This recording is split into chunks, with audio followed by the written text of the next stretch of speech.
So this is called Lat Release, and um, this exercise is designed by something that I finally figured out about how muscles contract or don't contract.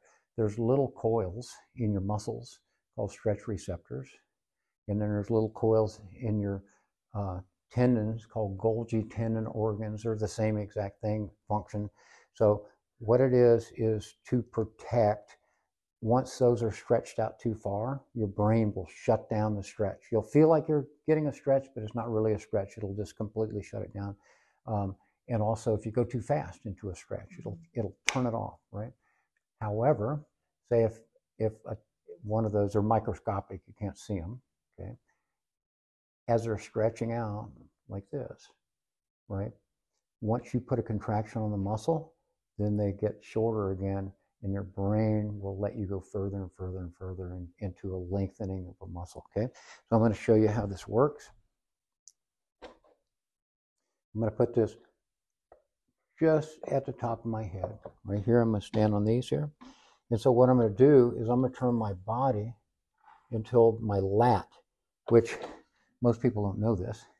The lat attaches here, attaches here, and attaches up into the top of the, basically up in the middle top of the thoracic spine, and then through fascia attaches all the way down to your tailbone. Okay, it's really, really huge muscle with a lot of borders on it.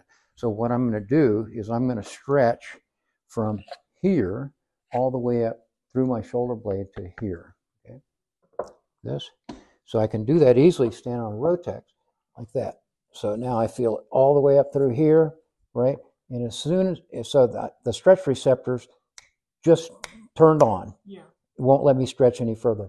As soon as I contract that muscle by activating my lat, by turning this way until it locks, then I let go, nervous system will let me stretch more. Okay. Then I do it again.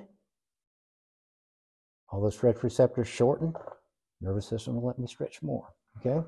Let's just do it from the other side here. So I'm stretching my left side now. Turn in. Release the handle. Stretch more. Turn that handle as far as you can to really activate that lat. And then I can stretch more. Okay, Katie, this is lat release. So you're going to step in between.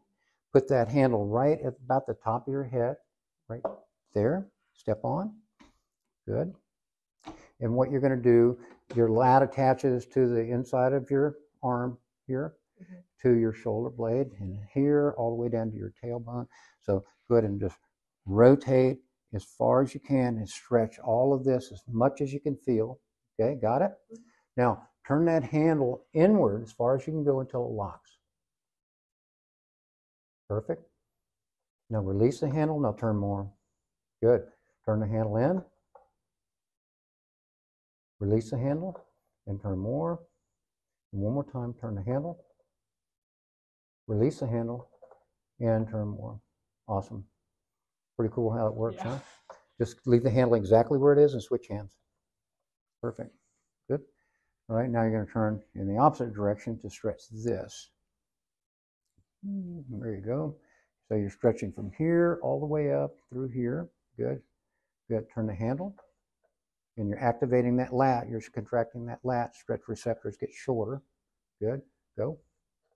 And if you're good, and then go more. And if you could think about turning from here this time, go.